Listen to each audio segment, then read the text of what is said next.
안녕하세요. 단국대학교 일본연구소 HK 플러스 향기인문학센터 강의를 맡은 이수빈입니다. 오늘 제가 여러분들께 소개해드릴 강의는 한국의 사군자 그림인데요.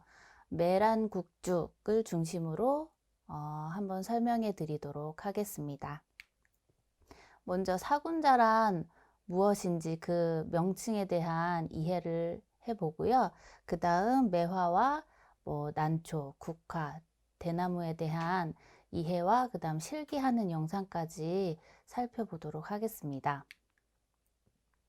먼저 사군자라는 건 네 명의 군자라는 뜻이고 조선시대 이전부터 중국에서부터 시작된 어떤 문화가 우리에게까지 영향을 미쳤는데요. 뜻이 높은 어떤 사람들을 덕을 칭송하면서 만든 것이고, 따라서 춘추 전국 시대 때부터 제나라의 맹상, 조나라의 병언, 그 다음 초나라의 춘신, 그 다음 위나라의 신능 등 이런 덕이 높은 사람들을 모아서 사군자다 불렀고, 우리나라 역시 조선시대에 홍기달과 김종지, 조이와 성현 등을 이렇게 모아서 사군자라고 칭하는 어떤 그런 기록이 남아 있습니다.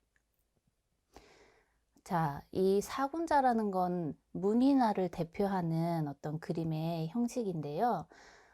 이것은 성리학의 발달과 함께 시작이 되었습니다. 이 문인화라고 하면 일단 문인들, 글 짓고 이제 철학을 하는 이런 문인들이 그리는 그림을 일컫는 것인데, 따라서 송대 성리학이라는 것이 발달하면서 문인화 역시 성행하게 되었습니다. 그래서 본인들의 어떤 세계관을 사군자라는 이제 그림, 문인화라는 그림에 투영을 한 것이고, 그래서 도화서, 화원들의 그림과 우리는 좀 다르다라는 의미에서 문인지화 등으로 불려지게 되었고, 그런 것에 의해서 이렇게 명나라 말기 동기창에 의해 남북종 화론이 성립이 되게 됩니다. 그래서 남종화를 문인화와 동일시하는 경향이 생겨나게 됩니다. 이 문인화라는 건 각자의 학문, 교양, 글씨를 쓰는 필력을 바탕으로 그린 그림이고, 또 이제 기법에 얽매이지 않는 자유로운 표현, 즉 사의라고 해서 사물의 내적인 면이나 그림 그리는 사람의 뜻, 의중을 표현하는 사의를 중시하여 형태만을 추구하지 않았다라는 것이 큰 특징이 되겠고, 이런 중국 문인화 정신이 송대 유학 전통과 함께 우리나라에서는 고려시대에 받아들여지게 됩니다. 먼저 이제 매화의 이해와 실기입니다. 그래서 매화가 상징하는 것은 무엇인지, 그리고 매화의 어떤 실제 모습, 그리고 계자원 화전이라는 어떤 화첩에 담긴 매화의 어떤 실기, 그리고 역대 명가들의 작품 같이 감상해 보시겠습니다. 일단 매란국죽이라는 순서는 춘하추동에 대입해서 만들어진 것이고, 사실 실기를 배우는 데 있어서는 매화를 먼저 하지 않고 난초를 먼저 그립니다. 그래서 난초, 대나무, 매화, 국화 이런 순서대로 사실 실기를 그릴 때는 하게 되는데, 이제 우리 매란국죽에서는 이제 매화 먼저 살펴보도록 하겠습니다. 말씀드렸듯이 춘하 추동에 대입해서 매화는 봄을 상징합니다. 이 아직 추위가 가시지 않은, 그러니까 현재 피고 있는 시기, 이런 이른 봄에 꽃을 피워서 어떤 희망을 전한다, 이런 상징이 있고, 옛 문인들은 이 매화의 운치나 자태, 품격 등을 중시했습니다. 그리고 우리나라에서는 이 고려시대 때부터 문인의 역사와 함께 하고 있습니다. 따라서 이거 매화를 그림의 소재로서 주목한 거는 이 중국 문인들이 시를 짓는 것들을 보면서 그들의 어떤 정신성이 그림에 투영되는 것을 보고, 우리도 그 유행에 따라 고려시대 때부터 그려진 것으로 추론하고 있습니다. 자, 매화의 실제 모습들을 담아봤는데요. 매화는 청매, 그리고 홍매, 남매, 흑매 이런 종류들이 있어요. 그래서 우리가 보통은 홍매하고 백매 정도를 알고 있지만 빨강이라고 했는데요. 빨갛다기보다는 이렇게 검붉은 또는 찐분홍의 것을 이제 흑매라고 할 수 있습니다. 이렇게 노란색의 남매 또한 존재하고 있습니다. 이것은 이제 굴의 화엄사에 있는 흑매 나무인데요. 굉장히 이제 진한 찐분홍의 모습을 하고 있죠. 그래서 이렇게 노란 매화, 분홍 매화, 흰 매화 등을 그리게 됩니다. 이 그리는 어떤 기법 또한 우리가 살펴보자면 이렇게 먼저 하나, 둘 하고 꽃잎을 연습하고 그리고 가지를 연습하고 그리고 이렇게 꽃술과 꽃심을 그려서 이렇게 가지 위에 꽃이 달리는 또는 꽃을 먼저 그리고 가지를 다는 이런 순서대로 그려지게 됩니다.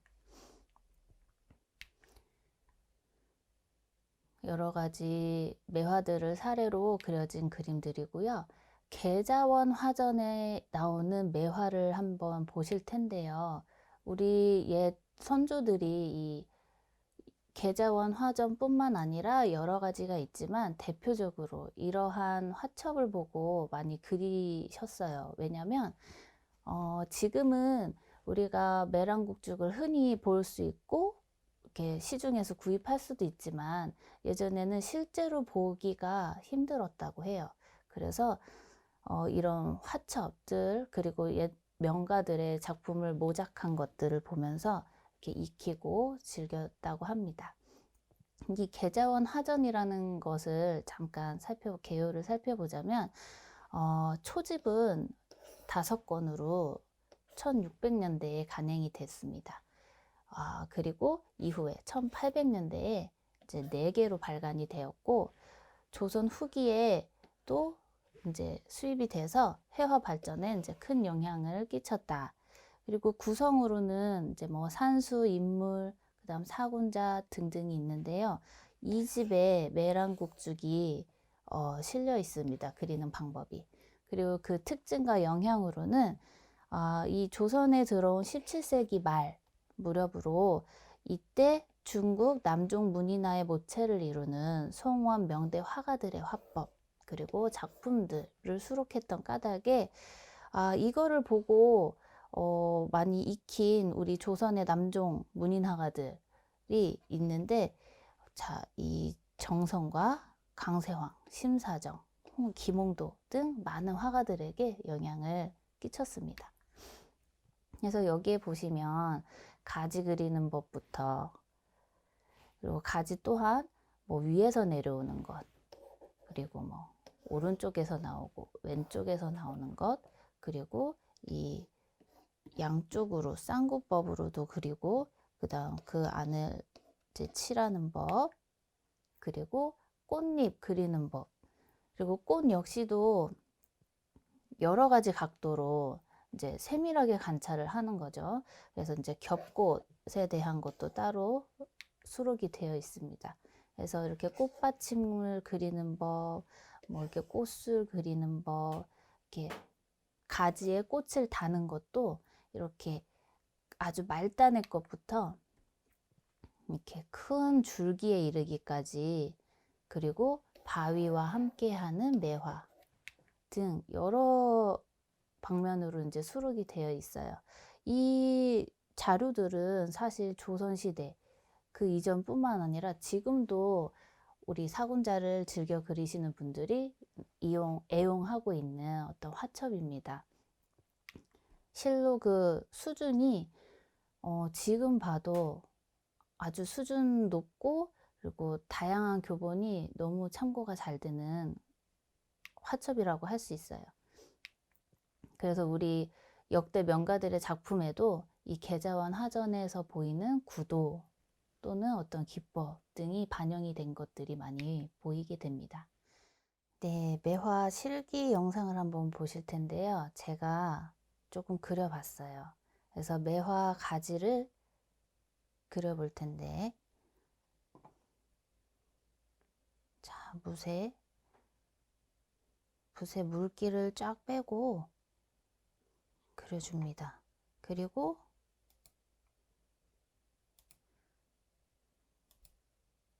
이렇게 가지를 그릴 때는 뭐 몇 가지 방법이 있을 텐데요.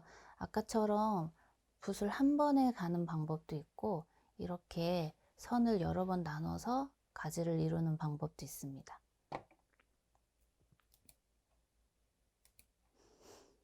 이렇게 굵은 가지를 표현할 때는 갈피를 더 많이 써서 음영을 표현해 주시고, 그다음 꽃잎을 그릴 때도 이렇게 하나 둘 해서 하기도 하고, 이렇게 한 번에 동그라미를 그리기도 해서 꽃잎을 그려줍니다. 그리고 꽃술은 이제 가장 진한 먹으로 물기를 많이 빼서 방향에 맞게 그려주시고, 꽃받침까지 된다면 이제 작품으로서 해볼 때는 이렇게 꽃을 그릴 부분을 좀 남겨놓고, 두 송이 그릴지 세 송이 그릴지 한 송이를 그릴지 남겨놓고,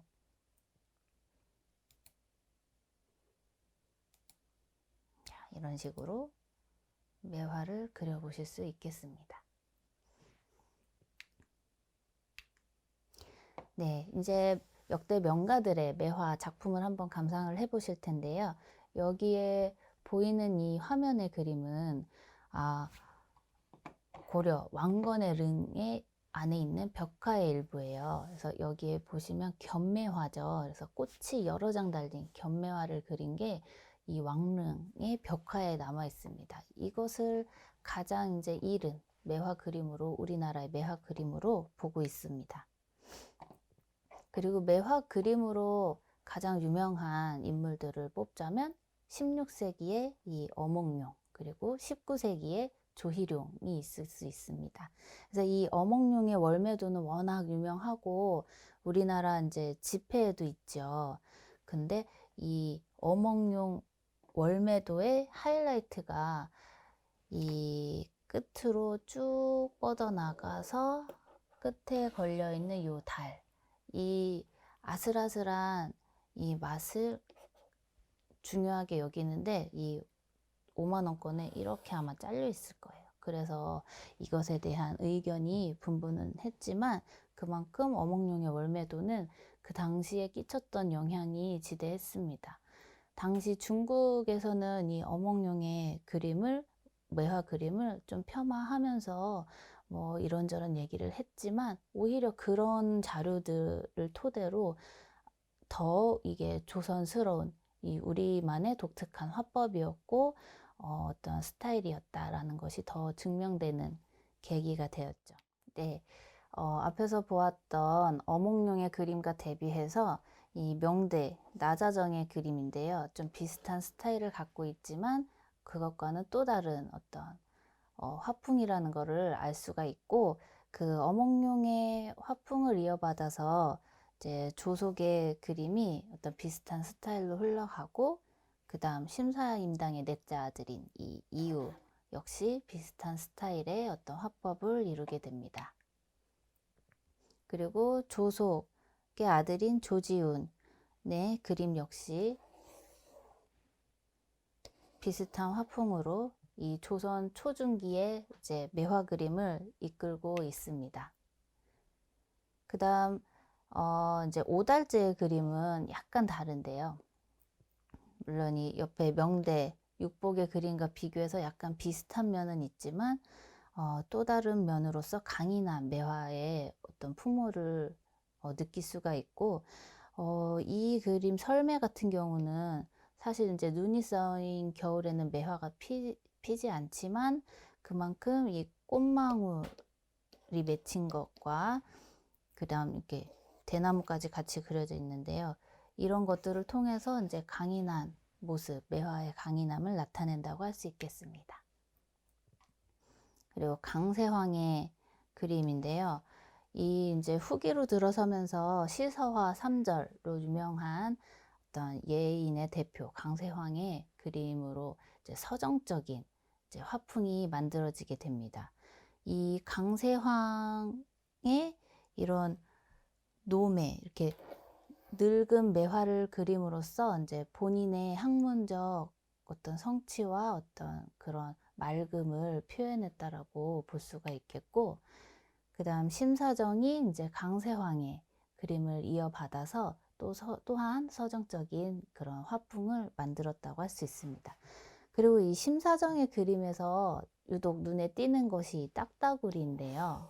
이 붉은색의 포인트가 있는 이 딱따구리. 하지만 그 옆에 이제 붉은 매화를 그려 넣음으로써 이렇게 대비가 되고 있고, 사실 이 딱따구리보다도 이 홍매를 중시하는 이유가 이때부터 이제 본격적으로 이제 홍매가 그려졌다라고 보기 때문에 이 작품이 또 중요하게 여겨지고 있습니다. 자, 그다음 이방운의 월매도와 그다음 이인상의 야매도가 있는데요. 이 이방운의 그림에서 주목하실 부분이 요 부분들, 이 화분에 매화를 심어 놓고 감상을 하고 있어요. 이 당시에 이제 이렇게 분재를 해서 감상을 하고, 그리고 또 시를 쓰는 그런 모임들이 많았다는 거예요. 그래서 그것들이 이렇게 그림에서 표현되어지고 있습니다. 그리고 이 이인상의 야매도 같은 경우는 이 당시에 그런 모여서 뭐 이렇게 매화를 감상하고 시를 짓는 그런 모임 중에 이렇게 얼음 속에 촛불을 넣고 그 아른아른 거리는 속에서 이제 매화를 보고 어떤 즐기는 그런 또 모임이 또 있었는데, 아마 그 모임에서 봤던 그런 잔상을 이렇게 그림으로 표현한 것이 아닌가 하고 있습니다. 자, 그 다음 기봉도의 매화 그림인데요. 이 노승과 이 노매가 어우러지는, 그래서 이렇게 선불교와 어떤 매화의 연관성을 또 엿볼 수 있는 그림이 있습니다. 옆에 이제 백매인데 노매를 그린 것으로 김홍도의 이런 활달한 필치가 조화를 이루고 있습니다. 다음으로 정약용의 매화 병제도인데요. 이 그림은 좀 특별하게 생각을 하는 것이, 이 유배 당시 부인이 보내준 옷감 비단을 가지고 잘라서 이제 뭐 4조각은 이제 아들에게 편지를 보내고, 나머지로 이제 딸에게 편지를 보내는데 이것이 그 중 하나예요. 그래서 이렇게 새하고 매화를 그리고 이렇게 편지처럼 이렇게 썼는데, 이 내용을 보면 이 당시는 7, 8월이에요. 그래서 7월 달이 사실 매화가 피지 않잖아요. 근데 이 새와 함께 매화를 그렸다는 거는 어떤 그런 희망을 전하고 싶은 마음이 투영돼서 가족에 대한 어떤 그리움, 사랑 이런 게 반영이 된 애틋한 편지라고 볼 수 있습니다. 그리고 김수철, 18세기 김수철의 성매는 스타일이 이제 약간 바뀌는데요. 약간 흐릿한 수채화처럼 그려진 것으로 이제 이 당시에 이제 많은 화풍과 변화 속에서 이런 또 개성이 있는 그림이 그려졌다라는 것을 알 수 있습니다. 그리고 이제 19세기의 대표 화가 매화로 가장 유명한 조희룡의 그림이고, 이 조희룡은 특히나 이렇게 굵은 매화나무 그리고 이렇게 화려하게 흐드러지게 핀 것들을 많이 그렸는데, 이 당시 중국에도 이런 비슷한 류의 그림이 있었다고 해요. 그래서 그것에 영향을 받았을 수 있겠다. 그리고 이 작품에서 보시면 옆에 제문에 내가 그린 이 매화 그림이 좀 특별하다라는 것을 어필을 하고 있는데, 나는 일반적인 그런 기법으로 이걸 그린 것이 아니고 전서와 예서의 서법으로 그렸다라고 이렇게 자신감을 표현하고 있습니다. 그래서 그 동시대 추사 김정희가 그런 서법을 가지고 이렇게 문인화를 그려냈듯이 이제 조희룡도 그런 연장선상에서 그림을 그릴 때 이런 서법에 의거해서 그 운치를 더 담았다라고 볼 수 있습니다. 그리고 유숙의 그림과 장승업의 그림인데요. 이 장승업이 등장한 이후에 이제 20세기 근대 화단에까지 이제 영향을 미치면서 그 제자들이 영향을 받았고, 이 조석진의 그림만 해도 이 가지 표현에서 이제 장승업의 그런 기법을 느낄 수가 있습니다. 또한 이게 변화가 계속 있다라기보다 그 속에 또 이제 전통을 중시하는 부류와 또 이제 개성 있게 가는 부류가 있겠죠. 그래서 이공우는 이제 전통을 중시하고 계승했던 어떤 화법을 보여준 인물이라고 할 수 있겠습니다. 그리고 홍세섭의 매작도에서는 까치와 함께 매화를 그렸는데요. 이 매화와 까치 모두 이제 봄을 상징하는 것으로서 대칭에 그린 것으로 볼 수 있습니다. 그리고 강희호의 묵매와 이제 신명연의 홍백매도가 있는데, 이 마치 한 나무에서 매화와 이제 홍매와 백매가 난 듯 이렇게 교묘하게 그려진 개성 있는 작품입니다. 그리고 제가 가장 좋아하는 매화 그림이라고도 할 수 있는 전기의 매화 소옥도인데요. 조선 말기에 이제 그려진 것이고, 이분은 이제 30세에 요절을 하셨기 때문에 남아있는 그림은 많지 않지만, 이 매화 소옥도의 이 매화 숲의 이 느낌은 지금 봐도 이제 현대적이고 아주 서정적인, 만약에 더 오래 살아 계셨다면 얼마나 더 이제 멋진 작품이 많았을까 하고 상상하게 되는 그런 작품입니다. 자, 매화를 마무리하고 이제 난의 이해와 실기를 보시겠습니다. 자, 난초는 추나추동에서 이제 여름을 상징하고 있습니다. 이 난초의 향기를 맡아보신 분이라면 아시겠지만, 이 골짜기 깊은 곳에서 홀로 피어 있어도 그 향이 전해져서 느껴질 정도로 진하죠. 그래서 이렇게 골짜기에서 홀로 고고하게 향기를 품고 있는 모습이 세속의 야욕과 공명에 초연하다라고 해서 그런 고결한 선비를 상징을 하고 유곡, 가인, 유인, 군자향 등으로 불렸습니다. 이 매난국죽 모두 절개, 어떤 그런 지조, 어떤 강인함을 상징을 하거든요. 이 난초 역시도 문인화에서 가장 이제 널리 보편적으로 그려지게 되었습니다. 특히 원나라 초기의 문인인 정사초로 인해서 이 난초의 그림이 각광을 받게 되었는데, 그 이유가 뭐냐 하면 이제 송나라가 망하고 몽고 쪽이 침략해서 원나라를 세우던 시대였던 거예요. 그래서 나라를 잃은 땅에 사는 자신의 처지를 비유해서 땅에 뿌리 내리지 못한 난을 그렸다라는 거예요. 그러니까 땅이 그려져 있지 않고 뿌리나 이렇게 땅이 없이 허공에 이렇게 떠 있는 듯한 모습을 본인의 그런 나라 잃은 선비의 처지에 비유해서 이런 그림을 그렸다고 합니다. 그래서 더욱더 절개의 상징으로 다져졌다고 합니다. 이 난초를 실제로 살펴보자면 이제 종류가 사실 엄청나게 많거든요, 난초도. 근데 그 중에 우리가 즐겨 그리고 자주 보는 것이 춘난과 한난이라고 생각이 돼요. 그래서 보춘난이라고도 하는 이 춘난은 자, 세엽보추나, 적화보추나, 소심보추나 등으로 불리고요. 제주도와 우리 남한 전반적으로 있기는 하지만 이렇게 U자형으로 이렇게 분포가 됩니다. 그래서 이제 동아시아 특산의 남방계 식물이다라는 거. 그래서 이렇게 난초 잎이 있고 이렇게 꽃이 하나가 피는, 그러니까 크게 하나, 두 개 정도씩 달리는 것이 이제 춘란으로 볼 수 있겠고요.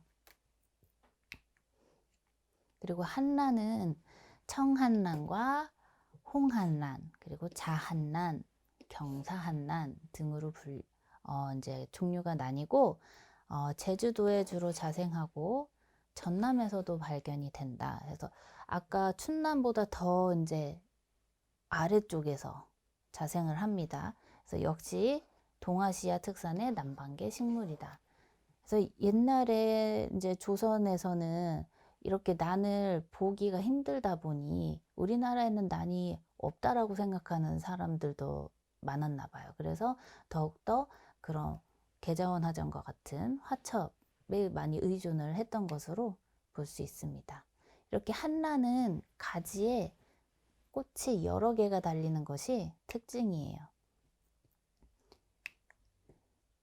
그래서 계자원화전에 나오는 이제 난초를 보자면 이렇게 그리면 안 되는 것들이 설명도 되어 있고, 또 이제 그리는 방법에서 한 획, 두 획, 세 획, 그 다음 5획, 그리고 역시 이제 오른쪽에서 시작하고 왼쪽에서 시작하고 위에서 내려오는 모습, 그리고 그 난초의 좀 실제적인 모양, 그리고 선묘로만 또 표현을 할 수도 있거든요. 이렇게 선으로 표현한 것, 그리고 꽃심을 이렇게 마음 심자 쓰듯이 한다라고 하거든요. 그래서 뭐 점을 하나, 그러니까 꽃이 개화하는 것에 따라서 이럴 때는 한 점 하나 정도, 그리고 이렇게 조금 피어난 것은 2개 정도, 그리고 점 3개, 이제 만개한 것들에는 점 4개까지 이렇게 찍거든요. 그래서 이 점 4개를 할 때 꼭 마음 심자처럼 쓴다 하는 어떤 그런 글씨 쓰는, 콕콕 찍는 그런 느낌으로 이제 그려진다라고 볼 수가 있습니다. 이거는 이제 아까 보셨던 한란처럼 이렇게 가지에 여러 가지가 달리는 구조의 난꽃이 되겠습니다. 난초 역시 그리는 모습을 제가 담아 봤는데요. 한 획 그리실 때 이렇게 조금 힘을 줘서 눌렀다가 뺐다가 눌렀다가 뺐다가 이런 느낌으로 그리게 되는데, 눌렀을 때 이렇게 두꺼워지는 모양이 꼭 사마귀 머리와 같다라고 해서 당두라고 하고, 또 이 끝을 맺을 때 쥐의 꼬리 같다 해서 섬이라고 합니다. 그리고 자, 이거는 연습하는 것들이고, 자, 한 획을 그리고 이제 2획을 그렸을 때 모습이 봉황의 눈 같다고 해서 봉안이다 라고도 표현을 합니다. 자, 이제 역대 명가들의 난초 작품을 한번 보실 텐데요.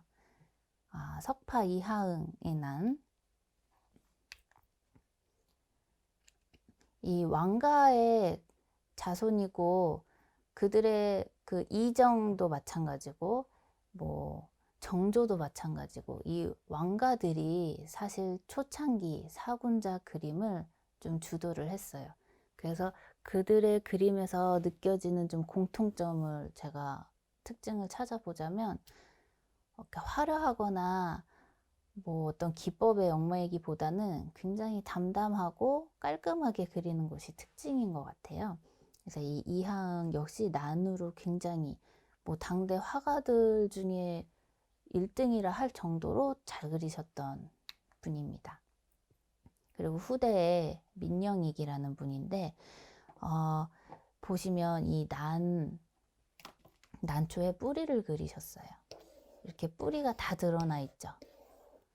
여기는 심지어 뿌리가, 그리고 어떤 그림에서는 뿌리가 드러난 채로 이렇게 쓰러져 있는 듯한, 그러니까 마치 뿌리째 뽑혀서 이렇게 버려진 듯한 느낌의 그림도 있거든요.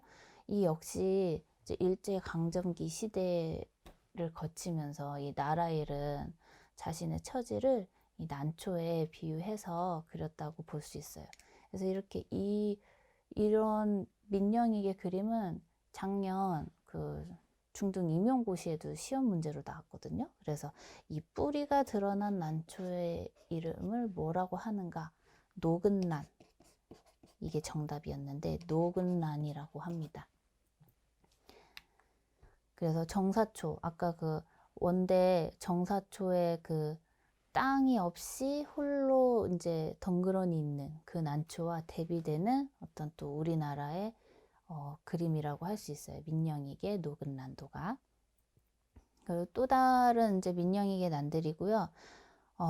역시 후대 그림이긴 하지만 굉장히 이제 세련됐고 그 필치가 당대에 거의 이제 세 손가락 안에 드는 화가라고 할 수 있습니다. 그리고 이제 가장 유명한 거는 이제 추사의 불이선란이라고도 할 수 있는데, 이 그림을 여러분들이 보시고 너무 멋지다라고 하는 분도 있겠고, 이거 낙서한 거 아니냐, 이건 어린애가 해도 내가 해도 되겠다라고 하는 분도 계실 거예요. 근데 이제 추사의 일생과 그의 어떤 철학, 그리고 그의 이제 글씨의 어떤 그 유명함, 그 중국의 당대의 최고였다고 하는 거예요. 추사의 글씨가. 그러니까 그런 글씨 서법에 더불어 그것으로 이제 그림으로 표현을 했는데, 이 그림 같은 경우는 이제 거의 돌아가시기 몇 해 전에 그려진 거예요. 그래서 나 그림을 안 그린 지 20년이 지났어. 근데 옆에 있던 이제 아이를 위해서 그려본 거예요. 그랬는데 이제 너무 의도하지 않은 무작위적인 어떤 그런 그림이 나와서 너무 이제 흐뭇하셨던 거죠. 그것들이 이렇게 설명에 써 있습니다. 그래서 이거를 보고 있던 사람이 이거 나 좀 꼭 달라고 이렇게 재촉하는 것이 우습다. 이런 내용이 쓰여져 있습니다. 추사의 다른 난초 그림들인데요. 여타 다른 화가들 또는 그 당시 뭐 중국에까지도 유례 없는, 전례가 없는 독특한 화풍을 구현한 대표적인 인물이라고 할 수 있습니다. 자, 이거는 이제 현대, 근현대로 와서 월전 장우성 님의 이제 난초 그림이고, 이렇게 마치고 이제 국화의 이해와 실기에 들어가겠습니다. 자, 국화 역시 옛날에는 보기가 쉽지 않았다고 해요. 요새야 이제 흔하고 화분으로도 많이 심고 우리가 감상을 하지만, 그래서 이 국화라는 것은 이제 가을을 상징하겠죠. 자, 이 국화는 모든 꽃이 피었다 지고 없는 늦가을에 조용히 핀다는 거죠. 서리를 맞으며. 그래서 그런 어려움 속에서도 고고한 기품과 절개를 지키는 군자의 모습을 발견해서 이 사군자의 국화가 같이 있는 것입니다. 그래서 이 꽃들이 다투는 이 봄, 여름이 아니라 찬 서리가 내려도 아랑곳하지 않는 그 꿋꿋함, 그리고 남들보다 뒤에 자리하면서도 더욱 향기롭게 빛나는 그런 모습을 군자의 덕에 비유했다고 할 수 있습니다. 이것은 이제 국화의 실제 모습들. 실제로 국화는 우리가 잘 알고 있는 뭐 하얀 국화, 노란 국화, 황국뿐만 아니라 이런 뭐 자주색, 붉은색, 주황색 등 색깔이 굉장히 다양해요. 종류도 많고. 그리고 그리는 이제 모습들을 보면 이렇게 국화 같은 경우는 선을 먼저 그리고 그 안을 채색하는 방법으로 그려집니다. 또는 선이 없이 아예 이제 몰골법으로 색만으로 이렇게 모양을 이루는 경우도 있겠습니다. 그리고 이렇게 하얀색 국화를 표현할 때는 색을 우린 다음 그 위에 하얀 호분으로 이렇게 그리는 방법도 있습니다. 계자원 하전에 나오는 국화를 보시면 이렇게 종류가 다양하고, 그러니까 모양, 꽃 모양도 다르고 크기도 다른 여러 가지, 그리고 잎도 보통 이렇게 홀수로 달리지만 세 개 그리고 5개, 그리고 이렇게 뒤집어진 모습, 앞에서 본 모습, 옆모습 등 활짝 핀 것, 그리고 이제 새싹 등등, 그리고 이제 꽃과 이제 줄기가 어우러진 모습들, 그리고 바위와 함께 그려진 것들. 사실 요 뒤로 가면서부터는 이렇게 뭐 잡초나 뭐 바위, 대나무, 이런 매화, 이런 것들이 같이 그려지는 경우가 많이 등장합니다. 그리고 국화의 실기 영상을 한번 보시면, 우리 아까 매화 그릴 때 꽃잎 하듯이 하나 둘 하는데, 매화는 이제 동그랗게 그렸다면 국화는 이렇게 좀 길쭉하게 하나 둘 그리게 됩니다. 이것들을 중심에서부터 이렇게 피어나듯이, 그리고 잎 역시 마찬가지인데, 이거는 이제 바위 그리는 것들, 바위를 그리고 이제 국화를 그리는 것. 자, 국화 줄기와 잎 그리기인데요. 먼저 붓에 삽목법 하듯이 이렇게 연두 그리고 초로 끝에 먹을 찍어서 이렇게 그리게 되는데, 일단 우리가 그림을 그릴 땐 중심이 가장 진하고, 그다음 이제 점점 흐려지는 형태가 되겠고, 그렇게 이제 집중되게 중심에 먹을 찍어서 표현을 하고, 잎 역시 그릴 때 안쪽을 진하게 하고 바깥쪽으로 흐리게 해서 붓질을 하게 됩니다. 보시면 안쪽을 향해서 붓질을 하고, 또 그 중심에서 잎맥을 그려주게 됩니다. 그래서 우리가 그림을 그리고 이해하는데 실물을 보는 것이 굉장히 중요하고, 그 실물을 관찰함으로써 뭐 이렇게 또 그것에 대한 식물을 통해서 이제 나의 철학까지 이어지게 되는 것이겠죠. 그래서 실제 모습을 꼭 살펴보면서 그림을 그려야 합니다. 역대 명가들의 국화 작품을 감상해 보실 텐데요. 먼저 이 홍진구의 묵국도가 우리나라에서 가장 이른 시기에 국화로 일컬어지는 그림이에요. 이 17세기 이전에는 사실 존재했겠지만 남아있는 그 작품이나 기록이 없다고 해요. 그래서 이것이 이제 가장 이른 시기에 국화 그림이다라고 하겠고, 그 다음 윤두서의 국화인데, 여기 보시면 바위하고 대나무 그리고 같이 그렸는데, 국화의 모습이 어쩐지 조금 우리가 생각하는 국화가 아닌 것 같아요. 그래서 이것이 이제 쑥부쟁이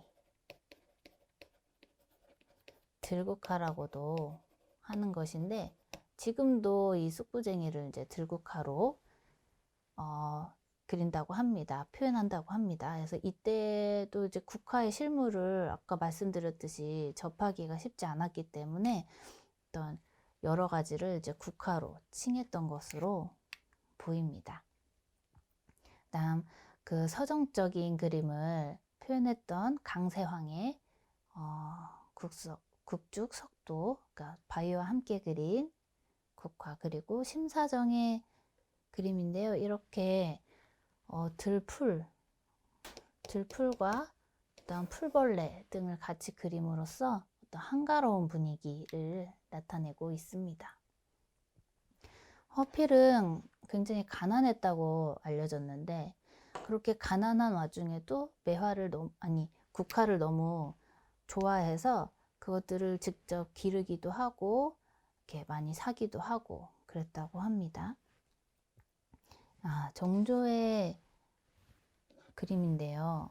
굉장히 세련되고 담담하고 깔끔한 어떤 그런 모습을 그림에서 느낄 수가 있습니다. 그리고 이인상의 병국도 역시 좀 유명한 작품인데요. 이 제목에서 볼 수 있듯이 병든 국화를 그린 거예요. 그래서 제문에 병든 국화를 겨울에 그렸다라고 하였는데, 이렇게 누구나 이렇게 화려하고 탐스러운 국화, 싱싱한 국화를 그리고 싶어 하는데 이런 병든 국화를 그렸다는 건 역시 그 작가의 이인상님의 그 뜻이 의중이 있다라고 느껴지겠죠. 그래서 서자로 태어난 어떤 본인의 현실적인 것, 어떤 그 학문에 대한 것, 그런 자신의 처지에 비유해서 이런 병든 국화를 그렸다라는 것을 알 수 있습니다. 유신의 국화와 그리고 윤양근의 국화. 이 윤양근의 국화 역시 마치 이렇게 붉은 국화를 표현하려고 한 것처럼 이렇게 몰골법으로 그려졌고, 이렇게 꽃잎에 이렇게 선으로 이렇게 꽃 몇 가지 그린 것이 이제 좀 독특한 특징이 있는 국화 그림이라 할 수 있겠습니다. 그리고 꼭 이렇게 손으로 그린 것처럼 이렇게 지두화처럼 그린 이런 윤재홍의 난국 괴속도, 그리고 허련의 그림. 이게 뒤로 갈수록, 후대로 갈수록 이런 재문이 많아져요. 그림에 글씨들이 많아지고, 또 다른 특징으로는 점점 그림이 길어집니다. 그래서 뭐 이렇게 그렸던 것이 점점 길어지고, 그다음 제시가 재문이 많아지는 것이 특징이라고 할 수 있어요. 조희룡의 국화와 그다음 신명연의 국화, 안중식의 국화까지, 그리고 이렇게 길어지고 재문이 많아지는 형태로 나아가고, 이것은 이제 대국을 그린 것으로 보이는데, 이런 커다란 국화가 그려질 만큼 어떤 재배 양식의 변화, 발전이 있었다라는 것까지 엿볼 수가 있겠습니다. 자, 이제 마지막으로 대나무의 예와 실기를 보실 텐데요. 자, 이 장면은 몇 해 전 TV에서 방영한 어떤 예능 프로의 한 장면이에요. 일단 대나무는 겨울을 상징하죠. 그래서 대나무의 상징으로 보자면, 일단 외형적으로 줄기가 곱게 뻗었고 마디가 분명하다라는 것. 그리고 그 사이는 이제 대통을 이루어 텅 비어 있지만 어떤 강직함을 유지하고, 또 줄기 옆으로 빗나가는 것 없이 이제 줄기가 쪼갰을 때 세로로 잘 쪼개지죠. 이러한 물성과, 그리고 잎 역시 사시사철 푸르다는 것. 이런 특성들이 우리 선조들의 그 마음에 너무 들었던 거죠. 그래서 일찍부터 그려졌어요, 대나무 그림은. 그래서 성비의 강직한 성품이나 정숙한 부인의 고든 절개를 흔히 대나무에 비유했다고 합니다. 또한 이 유교적 가치관에 젖은 선비들이 이 지조를 아주 중요하게 여겨서 이 대나무를 그들의 처신의 척도로 삼았고, 그 사용하는 문방 재구에다가 대나무를 이렇게 새긴 것들이 많았어요. 이렇게, 이것은 연적이죠. 물을 담아서 이렇게 따라서 쓰는 연적에도 대나무를 그리고, 벼루에도 대나무를 새겨 넣고, 이렇게 많이 애용이 되었고, 또 실제 생활에서도 종이가 생겨나기 전에는 이제 죽간에다가 글을 썼잖아요. 그리고 죽순은 또 요리를 해서 먹고, 그리고 지금 역시도 대나무를 가지고 만든 생활용품이 굉장히 많아요. 그래서 우리 생활에 굉장히 밀접한 어떤 사군자의 하나라고 할 수 있습니다. 자, 앞에서 살펴보셨듯이 이 대나무가 가진 상징성이라는 건 이 대나무의 본성이 유교적 이 윤리 도덕의 완성체인 군자와 그 관념적 가치가 일치했기 때문에 더욱더 군자로 불려진 것이고, 그리고 또 다른 특징이라고 하면, 자, 매화에서는 어떤 고단미가 느껴지고, 또 국화와 난초에서는 어떤 그윽한 정정미, 그리고 은일미가 있다면, 대나무에서는 어딘가 이 소세하고 상쾌한 분위기가 느껴집니다. 그래서 다른 것들에 비해서 대나무는 사진이 지금도 유통이 되죠. 그래서 이렇게 인테리어로 사진이 많이들 걸려 있는 걸 볼 수 있어요. 그리고 같은 군자라고 할지라도 은사적이거나 성자, 어떤 성인 군자 측면보다는 어떤 현자로서의 풍모가 더 나타난다는 것이 특징이겠습니다. 이 대나무를 가지고 화론이 존재하는데요. 문동의 흉중성죽입니다.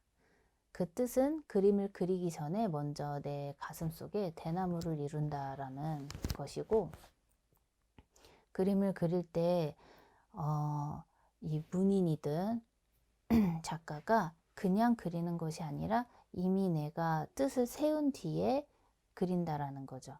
이것은 꼭 마치 공자의 논어에 나오는 회사후소라는 그 표현과 일치되는 것 같아요. 그래서 먼저 흰 화면이 있은 뒤에야 뭐 그림을 그릴 수 있다라는 거는 우리의 어떤 그 덕이 완전해야 그것이 이제 드러난다라는 것과 연결이 된다라고 할 수 있습니다.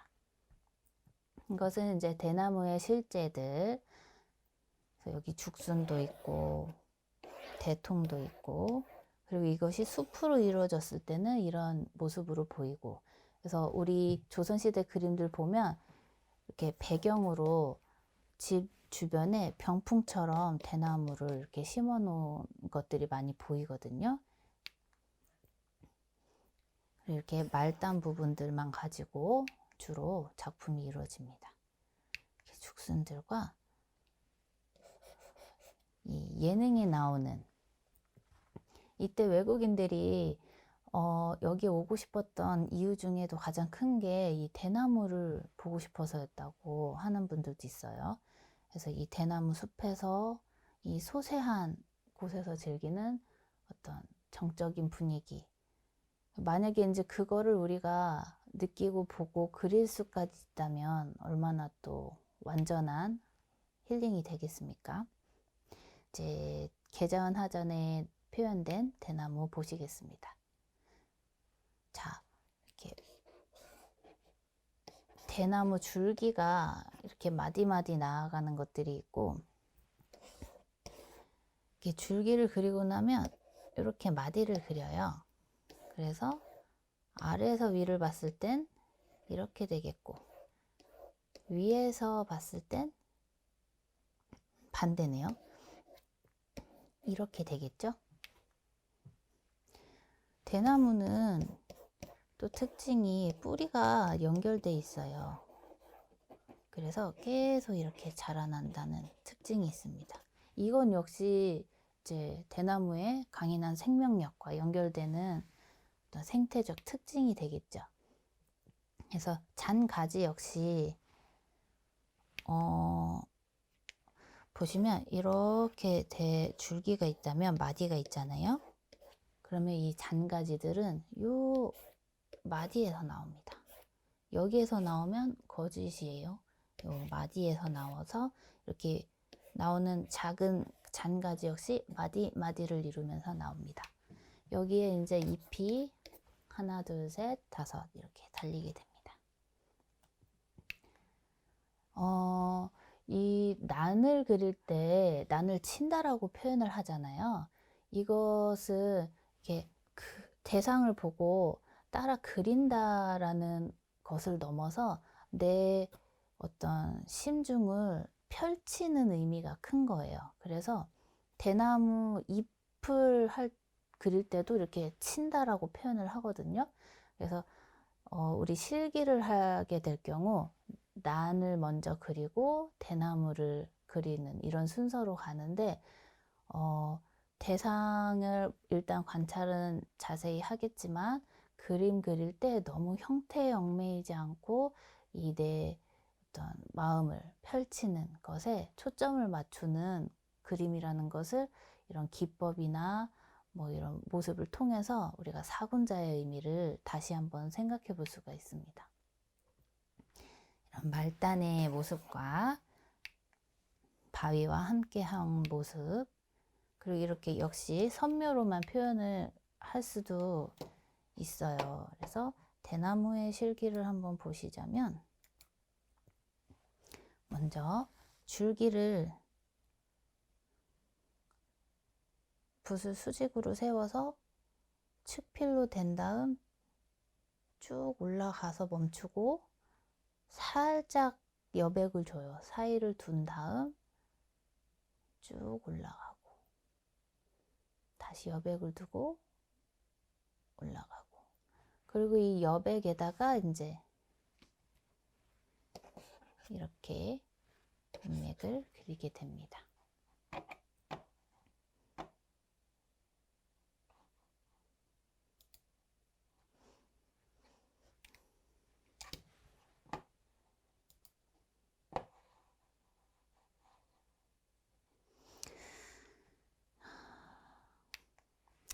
네, 실기 영상을 여기까지만 보고요. 명가들의 대나무 작품 감상을 하시겠습니다. 자, 대나무 작품은 예전부터 이제 회자되고 그려졌겠지만 남아있는 작품이 없어요. 그래서 가장 이른 시기를 고려시대로 보고 있습니다. 그래서 여기 관경서 분병상도에 보시면 스님의 뒤에 이렇게 배경으로 대나무가 그려진 작품이 걸려 있는 걸 보실 수가 있죠. 그리고 여기 고려 후기의 수월관음도에도 뒤에 이렇게 대나무가 자라 있는 것들을 보실 수 있습니다. 이 청대 금농의 묵죽이 이제 대나무 그림의 어떤 시초로 불려지는 것인데, 초창기에 이제 대나무의 어떤 형식을 엿볼 수가 있습니다. 자, 이 조선 초중기 심사임당의 그림을 통해서 청대 금농의 대나무와 같은 어떤 모습을 볼 수가 있겠고, 이 개회도에서 역시 이런 비슷한 느낌의 대나무 그림들이 많이 그려지고 있었습니다.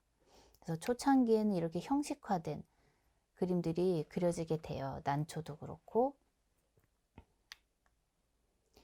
그래서 우리나라 대나무 그림의 최고는 타는 이정이라고 하거든요. 그래서 이정은 대나무 그림 외에도 뭐 난초도 많이 그리셨지만 대나무 그림을 많이 남기셨고 또 굉장히 좋아하셨고 잘 그리셨어요.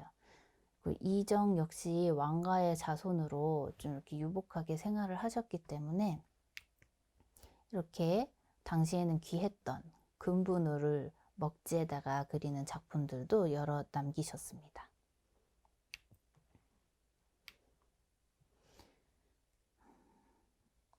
그리고 이 조이개 청죽을 좀 주목을 해보시면, 자, 청죽이 이렇게 올라가다가 요 끝이 이렇게 휘었어요.